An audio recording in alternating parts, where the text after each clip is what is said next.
자, 오늘은 아담에 대한 내용을 함께 좀 살펴보고자 합니다. 아담, 그저 우리의 인류의 첫 조상, 그런 의미가 있지만 그것이 전부가 아니죠. 성경의 아담은 예수님의 표상으로 제시가 되어 있습니다. 그 속에 담겨 있는 의미가 또 사뭇 깊은 뜻이 있고 하나님의 또 은혜를 또 마음속에 생각하게 하는 또 귀한 의미를 발견하게 됩니다. 로마서 5장에 분명하게 명시적으로 언급되고 있죠. 아담은 오실자의 모형 혹은 표상이라. 개역 성경에는 표상이라고 번역을 했죠. 개정역에는 모형이라고, 같은 말입니다. 같은 말이죠.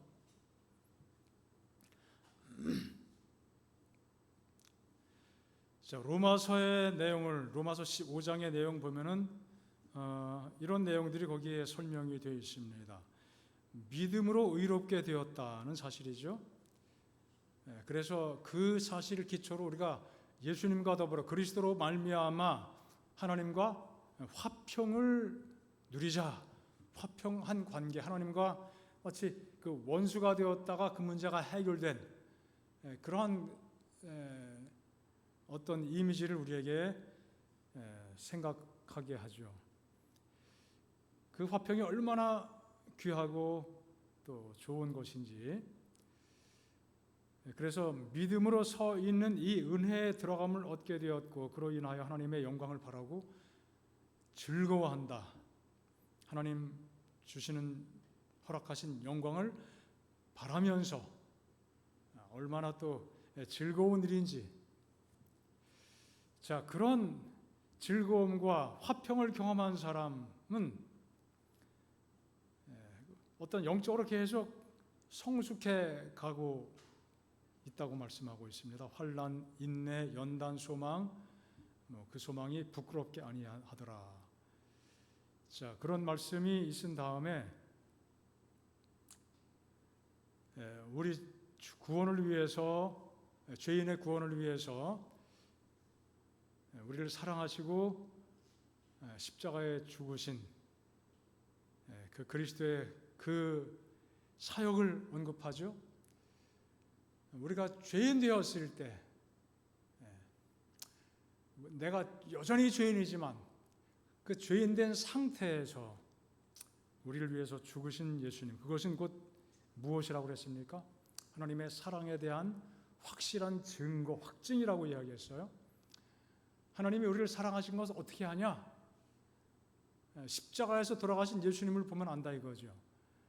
그 자체가 하나님의 사랑에 대한 분명한 증거, 증명이 된다고 바울이 로마서 5장에 표현을 했습니다.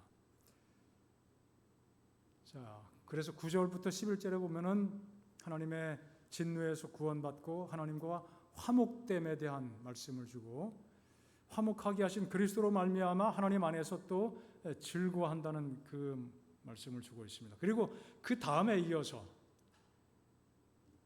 아담 이야기를 언급하고 있어요. 예수님께서 우리를 위해서 십자가에 돌아가신 그 사실을 설명하면서 그 다음에 누구 이야기를 해요? 아담 이야기를 합니다. 예수님과 아담이 어떻게 했다는 거예요? 서로 닮았다는 거죠. 구원하는 그 특별한 은혜에 있어서는 닮았다 이거예요. 자, 아담에 대해서 묘사할 때 한 사람, 아담이죠. 그로 인하여 죄와 사망이 세상에 들어왔어요. 또 한 사람의 범죄, 아담의 범죄죠.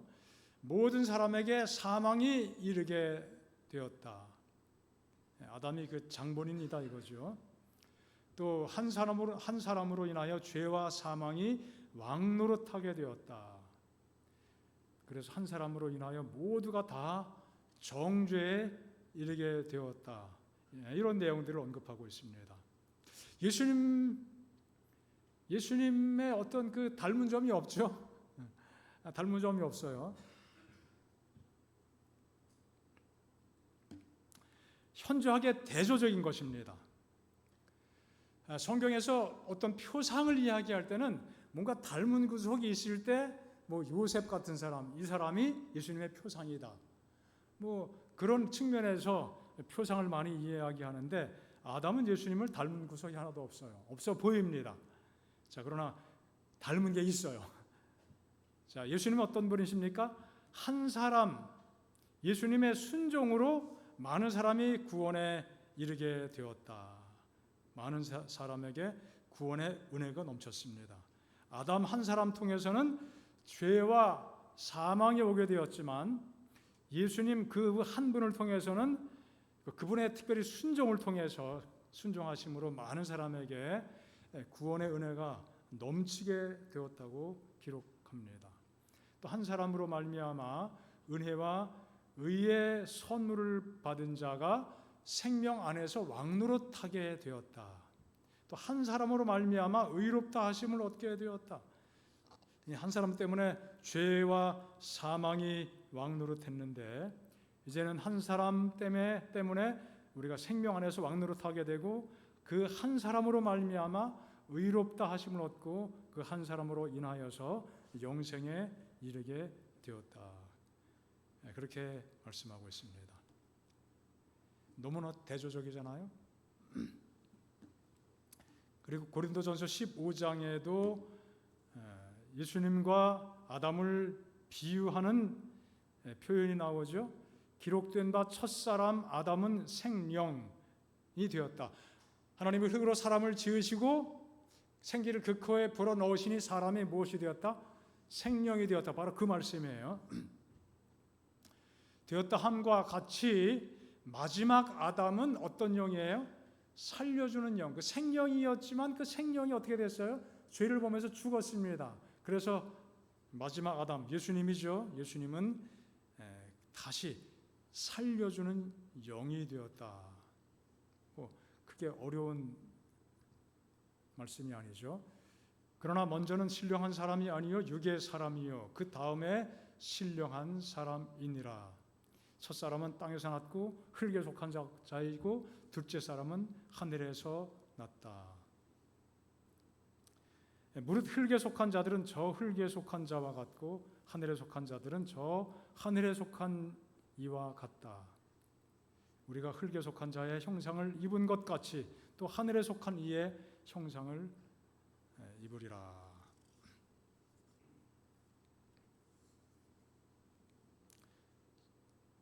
자, 아담과 그리스도에 대한 대조가 고린도전서 15장에 이런 모습으로 나타나죠. 생명, 살려주는 영, 육의 사람, 신령한 사람, 흙에 속한 사람, 하늘에 속한 사람.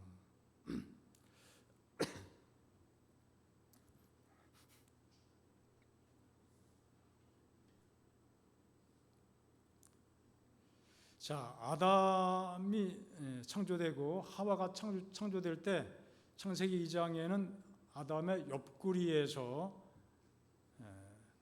갈비뼈를 취하여 하와를 창조했다고 말씀했죠. 깊이 잠들게 하셨습니다.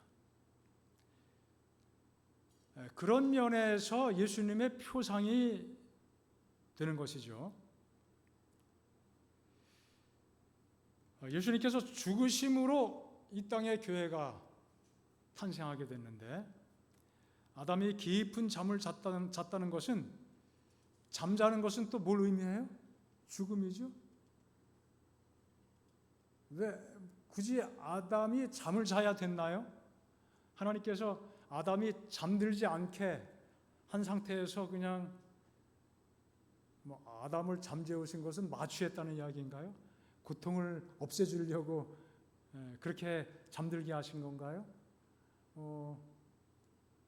단순히 그런 것 같지는 않아요. 하나님께서 아담을 잠재우지 않고도 하나님이 하시는 모든 과정을 다 보면서 하나님께서 아담 뼈를 갈비뼈를 하나 취해서 살을 째고 어떻게 쨌는지 모르지만 그냥 손을 갖다 대니까 갈비가 나왔나 그러진 않을 것 같아요. 분명히 상처가 있어요. 상처를 내고 아담이 다 보면서도 할 수 있잖아요. 하나님이 못하실 게 없죠. 그러나 잠재우셨어요. 깊이 잠든다. 죽음을 잠이라고 성경에서 묘사하잖아요. 그래서 그와 유사한 측면이 있는 것이죠. 자, 예수님께서 십자가에서 못 박혀 돌아가실 때 옆구리가 상하셨죠. 깊은 상처가 있었습니다. 그 상처는 영원토록 간직하는 상처라고 우리가 영감의 말씀을 통해서 알고 있습니다.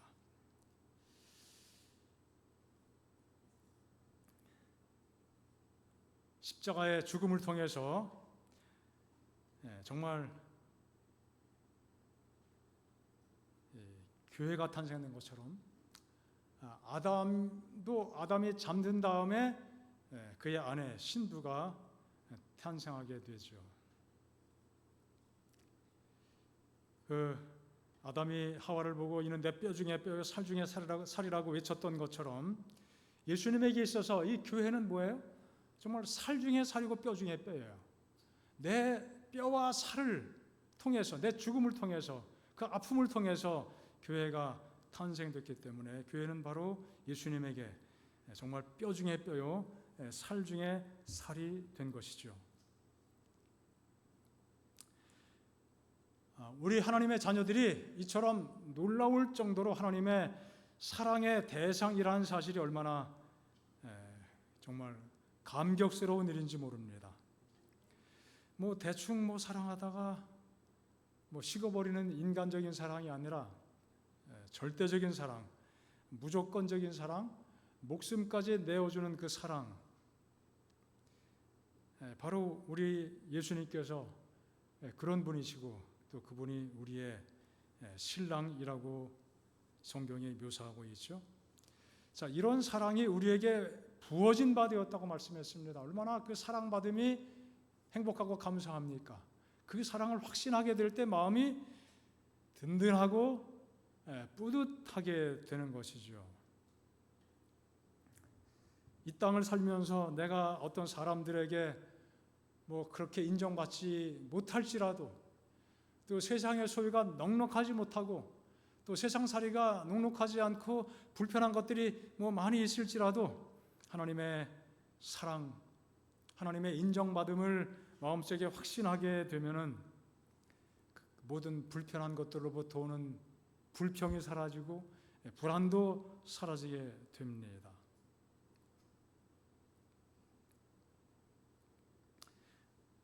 우리는 하나님의 그 사랑을 마음속에 간직하고 확신하게 될 때 믿음 안에서 든든한 마음을 가지고 영적으로 자라가는 경험을 하게 되는 것이죠.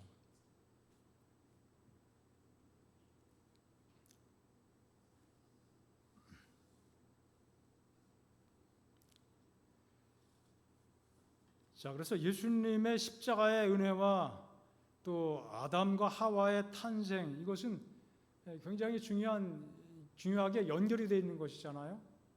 바울이 그렇게 분명히 그 의미를, 창조사역의 의미, 아담을 창조하신 그 의미를 예수님과 매칭시켜서 설명을 하고 있습니다. 그래서 우리는 창조사역, 아담 하와의 그 탄생, 그 사건, 바로 예수님과 밀접하게 연결지어서 생각을 할 수밖에 없습니다. 예수님께서 두 사람, 아담 하와를 만드시고 부부됨을 선언하시고 남자가 부모를 떠나 아내와 연합하여 둘이 한 몸을 이루라, 그렇게 말씀하셨는데 그냥 그 말씀을 어떤 바울의 에베소서에 그런 해석이 없다면은 그냥 결혼했으니 사랑하고 잘 살아라, 그 정도 의미로만 받아들일 수밖에 없을 거예요. 하지만 바울은 이미 아담과 하와의 그 결합, 그 가정의 모습을 통해서 하나님의 구속의 의미를 우리에게 비춰주고 있어요. 그 의미를 비춰주고 있습니다. 여기 아내와 합하여 둘이 한 육체 한 몸이 되라고 하신 그 말씀을 에베소에서는 어떻게 그 의미를 부여하는가? 이 비밀이 크도다. 나는 누구와 누구에 대해서? 그리스도와 교회에 대하여 말하는 것이다. 그러니까 이미 창조 때 아담과 하와를 창조하실 때 하나님의 그 계획 속에는, 그 그림 속에는, 머릿속에는, 하나님의 생각 속에는 어떤 그림이 그려져 있는 거예요? 교회에 대한 그림이 그려져 있는 거예요. 하나님께는 시간이 의미가 없겠지만 역사적으로 6,000년의 세월이 지나간 다음에 4,000년이죠. 창조 이후에 4,000년. 그 이후에 예수님께서 돌아가시고 이 땅에 교회를 세우시는 그 사실을 포함하고 있는 거예요.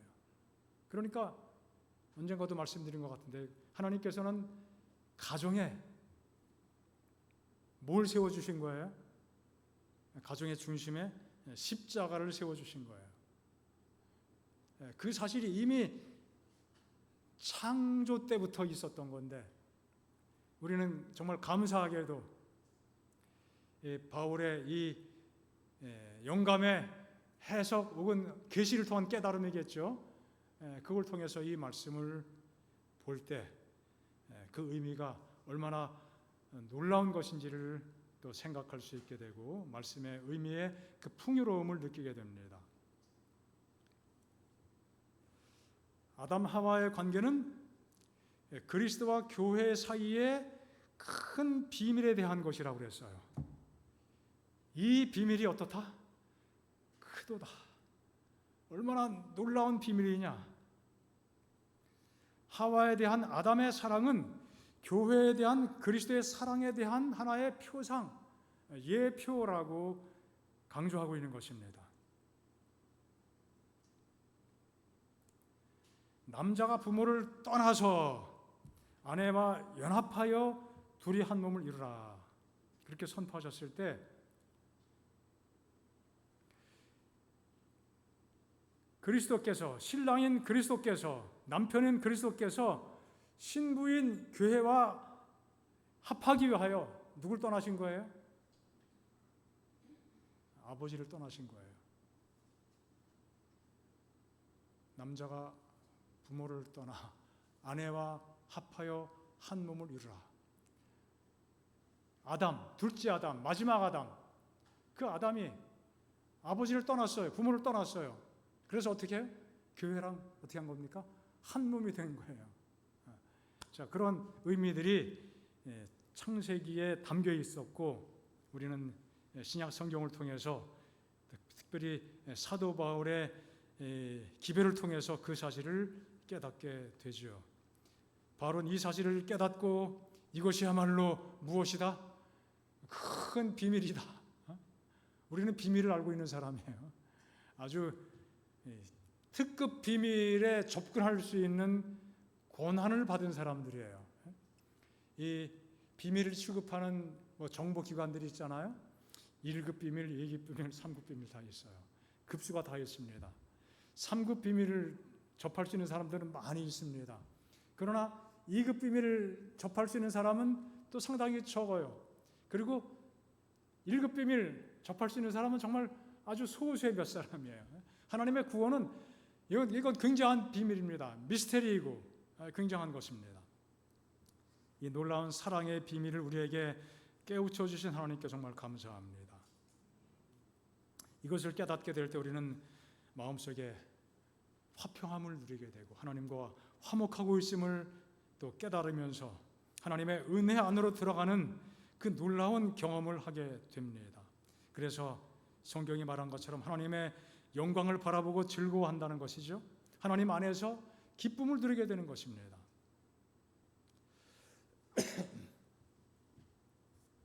자, 그러나 슬프게도 그런 일이 있기 위해서 뭐가 있었어요? 먼저 죄, 타락의 경험이 있었습니다.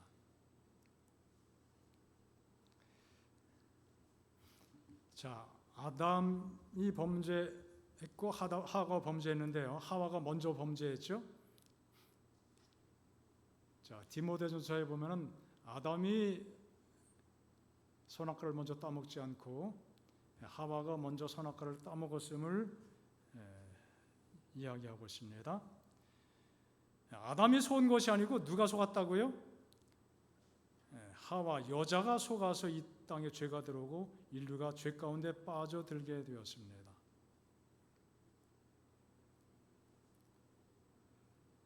자, 아담 창조하신 다음에 선악과를 금지하는 말씀을 주셨습니다. 그리고 그 다음에 하와를 창조하신 기록을 보게 되는데요.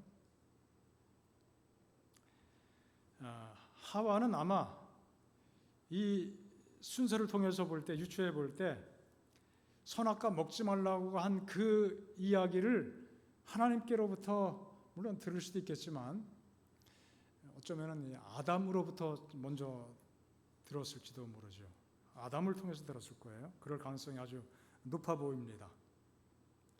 그래서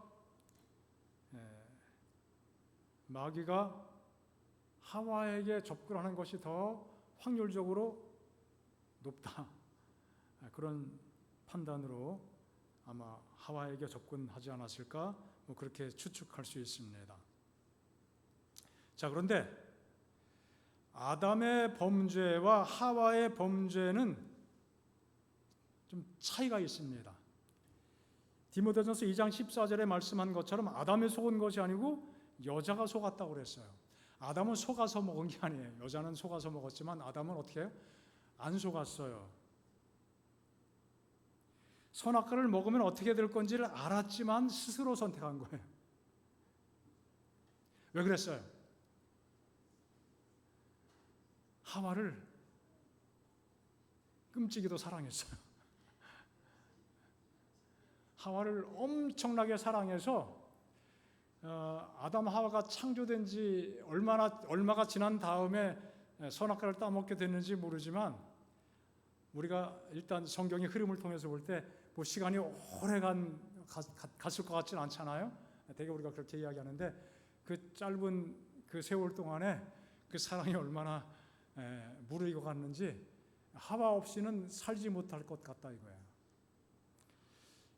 부자 선지자에 보면 그 내용을 아주 정말 감칠맛 나게 묘사를 했어요. 그 성경을 아무리 열심히 읽고 그래도 이 말씀을 이렇게 깨닫는 게 쉽지 않을 텐데 저 개인적으로는 불가능합니다.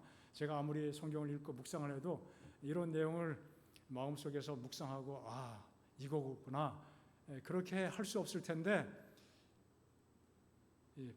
영감의 글에 그 내용을 딱 설명해 주니까 얼마나 참 감동적인지 모릅니다. 정말 그렇구나. 아담의 얼굴에는 슬픈 빛이 떠올랐다. 그는 놀라고 근심하는 것처럼 보였다.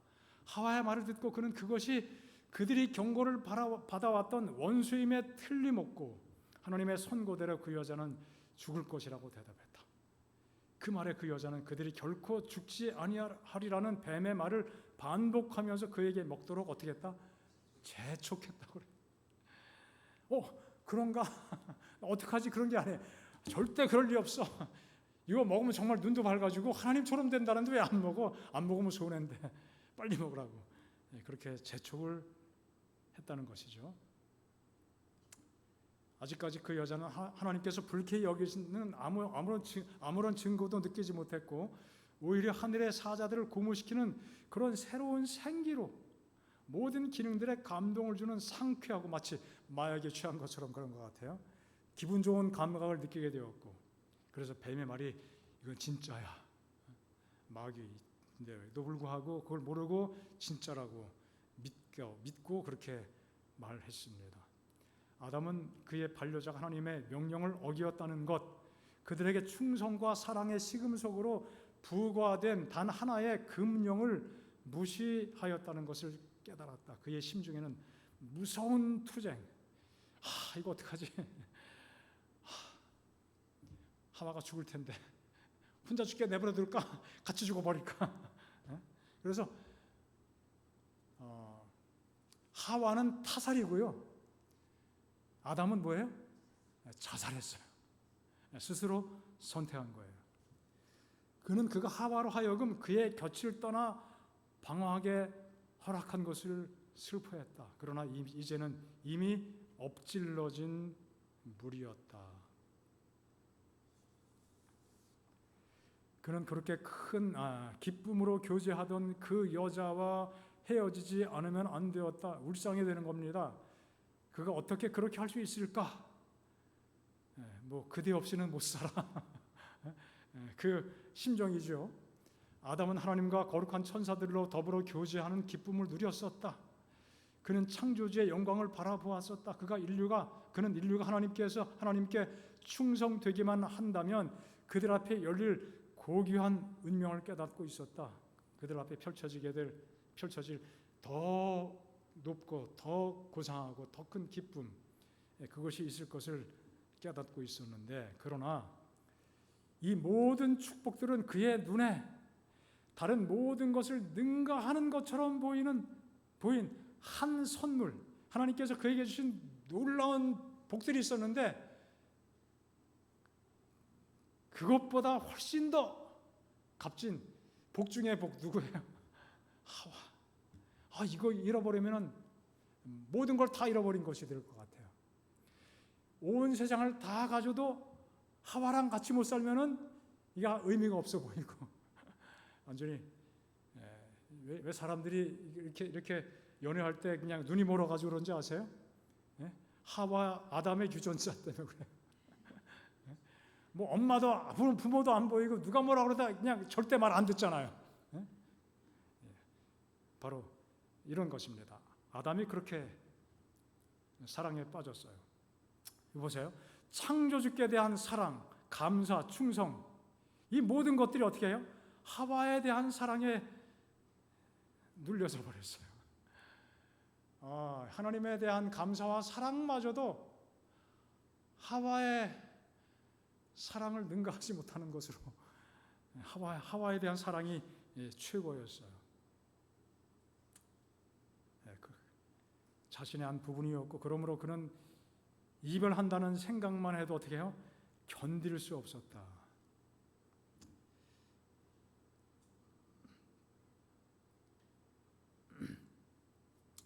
그 여자 대신 다른 반려자를 주실 수 있다는 것을 깨닫지 못했다. 그래서 그는 그 여자와 어떻게 운명을 같이 하기로 결심했다. 그 여자가 죽어야 한다면 그도 그 여자와 함께 죽을 것이다. 에이, 죽자. 같이 죽자. 선악과 따먹었으니까 죽을 거 알았습니다. 에휴, 나도 죽어버려야지. 대단한 사랑이에요.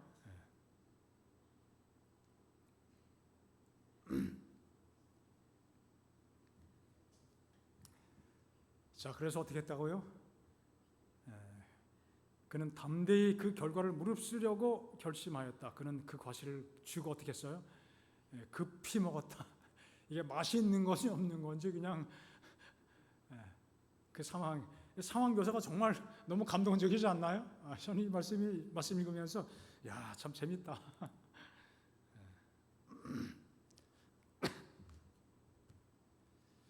신부와 함께 죄인이 되기로 선택한 것입니다. 예수께서 모든 죄를 다 짊어지시고 우리를 위하여 죄가 되신 것처럼 그의 아내를 위하여 그냥 죄가 된 겁니다. 죄인이 되기로 선택한 것입니다. 이런 면에서도 아담은 오실자의 무엇의 표상입니다. 목숨 내걸고 내가 죽는 것 뻔히 알지만 그 죽음에 자신을 내어 던진 것이죠. 뭐 잘한 것이 아니지만 그 사랑에 대해서 오실자의 분명한 표상으로 이해할 수 있습니다. 하와만 죄인이 되도록 아담이 그냥 내버려 두었더라면 어쩌면 구원의 길이 막힌 채 하와에게 구원이 없이, 아까 여기 기록했잖아요. 하나님께서 하와 대신 다른 사람을 재혼할 수 있도록 하나님께서 그렇게 하실 수 있을 것이라고 한 것에 대해서 아담이 미처 생각하지 못하고 같이 죽으려고 했어요. 아마 아담이 이성적으로 판단해서 슬프지만 그래 하와야 잘 가라 그렇게 했으면은 하와에게 구원의 길이 있었는지 모르겠어요. 그냥 그걸로 끝 했을지 모릅니다. 자, 그래서 오실자의 표상이라는 구절이 함축하는 의미가 참 다양하고 깊은 것임을 알게 됩니다. 한 사람을 통해서 모두가 생명을 잃었다. 하지만 한 사람을 통해서 모두가 생명을 얻었다. 한 사람. 그런 점에서 또 교회를 향한 사랑. 그런 점에서 또 그 사랑이 특별히 아담이 선악과를 먹게 된 것은 하와가 먹은 것과는 동기나 배경이 전혀 다르잖아요. 타살이 아니라 뭐라고요? 자살이에요, 자살. 자기 목숨을 스스로 내던졌습니다. 자기 생명을 내어준 그 사람, 예수님의 사랑을 닮았어였을 간에 아담이 왜 그렇게 선택했을까요? 왜 그래요? 단순하잖아요. 하나님이 그렇게 선택하도록 만들어 놓으신 거예요. 목숨을 내걸면서 자기 아내를 사랑하도록 하나님이 그렇게 만드신 거 아니겠어요? 누굴 닮아서 그래요? 하나님 닮아서 그래요. 하나님의 형상을 제대로 닮았어요. 자, 그런 면에서 오실자의 표상이 되는 아담, 우리는 그 속에서 하나님의 놀라운 구원의 은혜를 또 살필 수 있게 됩니다. 정말 감사한 일 아니겠습니까? 자, 어쨌든 불행하게도 이 구원의 사역이 이 땅에 펼쳐진다는 그 사실 속에는 범죄라고 하는 사실이 존재가 되어 있잖아요. 그 범죄는 여자로부터 시작됐습니다. 아까 디모데전서 2장 14절 말씀처럼. 자, 그 성경과 그 다음 절 한 말씀을 좀 봅니다. 아담이 속은 것이 아니고 여자가 속아 죄에 빠졌다. 자, 이렇게 속아서 죄에 빠졌습니다. 그러나 구원의 길이 준비된 거예요. 오실자의 탄생을 위하여 하나의 그 필수적인 요소가 되는 것처럼, 그렇다고 죄 진 것이 꼭 필요한 것으로 우리가 이해할 필요는 없습니다. 그 몰몬경에 보면은 이제 그런 식으로 설명을 하더라고요. 아담이 죄 지은 것은 하나님께서 그렇게 꼭 죄를 지어야 되는 것처럼 그런 식으로 설명했는데 그런 것은 아니라고 생각하고 우리가 그렇게 믿을 수는 없습니다. 어쨌든 속아서 죄에 빠졌습니다. 그러나 여자들이 만일 정숙함으로 믿음과 사랑과 거룩함에 거하면 그의 해산함으로 어떻게 해요? 구원을 얻으리라. 이 말씀 여러분 어떻게 읽으셨습니까? 여자가 먼저 죄진 거 맞지. 해산의 고통도 있어야 되고. 그러니까 아마 해산의 그 수고하는 아픔을 통해서 하나님과 더 가까운 경험을 하나님께 부르짖는 경험, 그것도 의미가 있지만 단순하게 그렇게 생각해 왔었는데 이 말씀을 조금 여러 각도에서 좀 살펴볼 필요가 있습니다.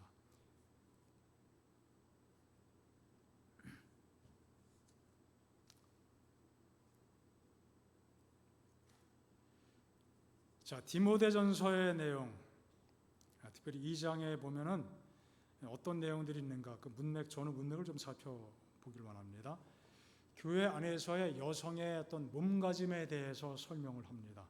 단정한 옷차림을 갖추고 또 소박함과 정절을 가지고 살아가라.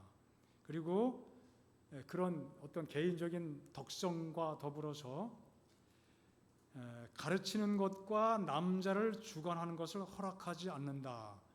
조용히 해라. 그런 말씀이 나옵니다. 자, 이 말씀이 모든 여성의 활동, 교회 안에서 여성의 활동을 금지하는 말씀 우리가 이해할 수 있나요? 그렇게 이해할 수 없습니다. 만약 그렇게 이해한다면 바울이 경험했던 것과 또 바울이 준 기별과 스스로 상충됩니다.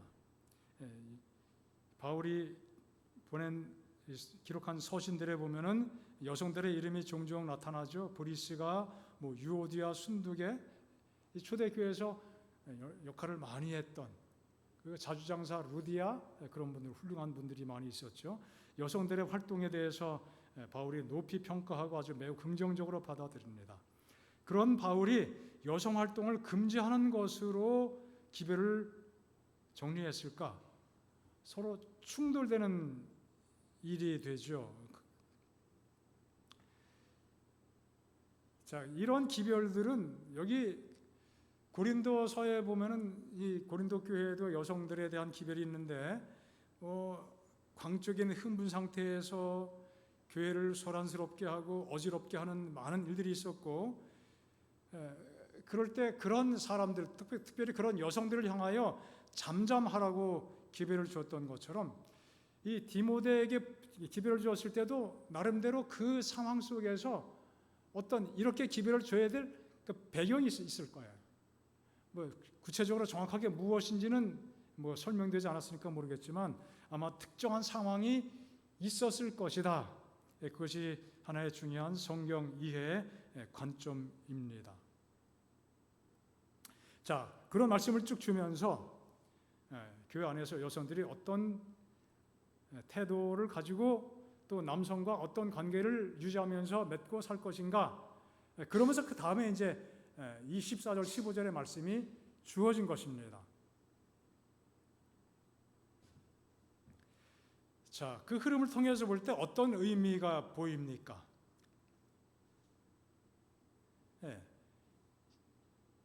그 앞에 나온 기별처럼 단정하고 소박하고 정절을 지키고 정숙함으로 믿음과 사랑과 거룩함 같은 흐름이거든요.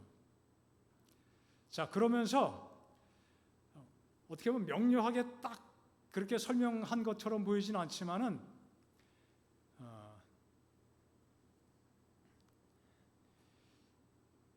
이 성경을 해석하는 또 중요한 이 해석의 그 눈이라고 할까요? 방법이라고 할까요?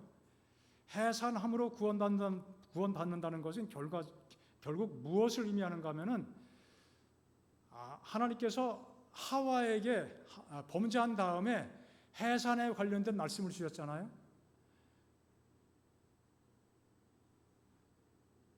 고통 가운데 출산하게 될 것을 예고해 주셨습니다.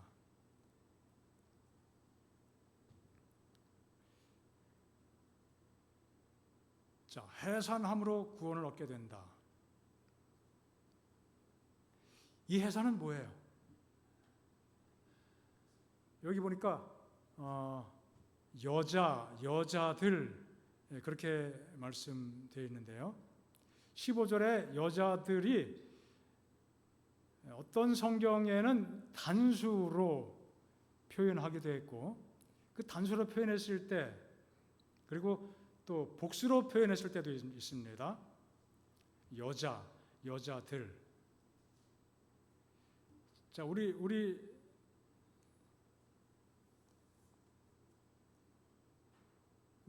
성경에는 어떻게 여자들이 만일 정숙함으로써 그렇게 말씀하고 있죠. 자, 이 말씀 자체가 단수로 해석을 하기도 했고 또 복수로 해석을 하기도 했습니다. 자, 한글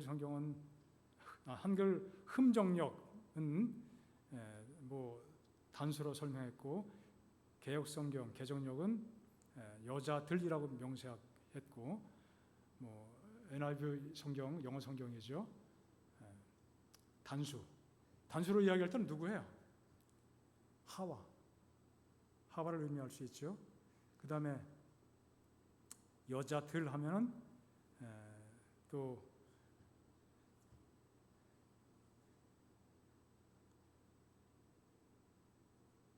제가 지금 영어를 잘못 쓴 것 같아요. 여자들은 women, 복수형 위민이죠. 제가 C는 그 밑으로 내려가야 되는데 제가 잘못 타이핑을 했습니다. 하나님께서 하와에게 말씀하셨던 그 말씀을 여기서 갑자기 또 가져오는 거예요. 그리고 해산을 통해 구원 얻게 된다고 말씀하고 있습니다. 해산을 통해 구원 얻는다. 이것은 굉장히 중요한 의미를 가지고 있습니다. 하나님께서 범죄한 아담 하와에게 누구를 약속했어요? 누구의 자손? 여자의 자손. 여자가 해산을 해야만 되는, 해산을 해야 나오는 그 자손. 누굽니까? 메시아죠. 약속의 후손입니다. 자, 그 여자의 후손이 나와야만 했던 것이죠. 그것이 그냥 편안하게 이루어지는 것이 아니라 하나님께서 말씀하신 것처럼 그 해산에는 뭐가 따라요? 해산의 고통이 따릅니다. 해산의 고통을 좋아할 수 있나요? 좋아할 수 없어요. 굉장히 아파요. 우리 여기 다 경험하신 여성분들. 자, 그러나 아담의 시대로 갔을 때 하나님께서 해산의 고통을 말씀하셨지만 해산의 고통을 회피하기 위해서 난 자녀 안 낳을 거야. 그럴 수 있어요? 없어요? 그럴 수 없습니다. 무조건 낳았어야 돼요. 왜요? 낳아야 누가 나오기 때문에, 메시아가 탄생할 것이기 때문에 낳아야 됐던 것입니다.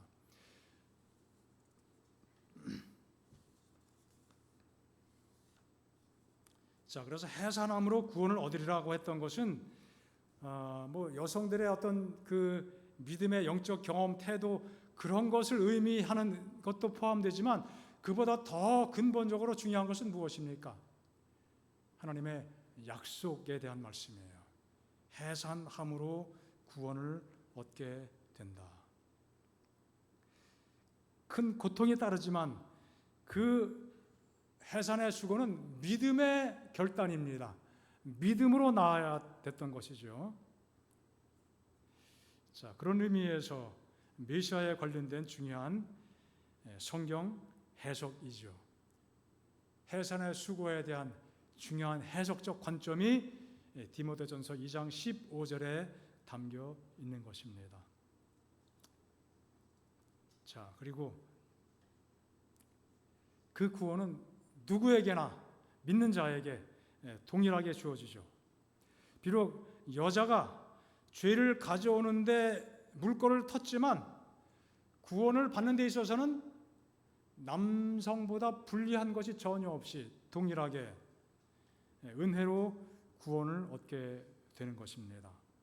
해산함으로 구원을 얻게 된다고 한 것처럼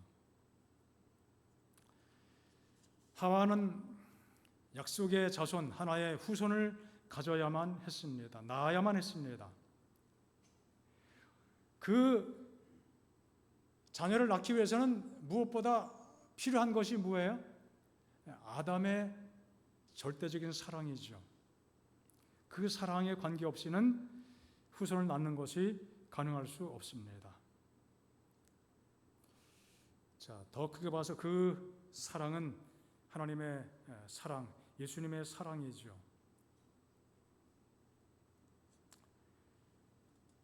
자, 그 사랑이 정말 극적으로 컸기 때문에 아담이 스스로 희생을 선택했지만 그것이 아담의 죄를 합리화시킬 수 있는 빌미가 되는 것은 아니지만 아담은 분명히 자기 희생적인 사랑을 하와에게 쏟아 부어 준 것입니다. 바로 그리스도의 사랑을 우리에게 넉넉히 보여주는 아주 아름다운 표상, 하나의 그림이지요. 자, 그런 의미에서 아담은 오실자의 표상이고 우리는 오직 그분을 통해서만 구원에 이르게 되는 것입니다. 그 귀한 사랑과 은혜를 마음속에 또 간직하면서 우리가 이와 같은 사랑을 가지고 받고 있음을 기억하고, 또 우리가 아담이 가졌던 그 사랑, 하나님이 주셔서 그렇게 선택할 수밖에 없었던 그 놀라운 또 사랑을 또 마음속에 또 품을 수 있도록, 그 사랑을 배울 수 있도록 하나님을 더욱 바라보는 우리 모든 성도가 되시기를 간절히 바랍니다. 이제 기도하는 시간 갖겠습니다.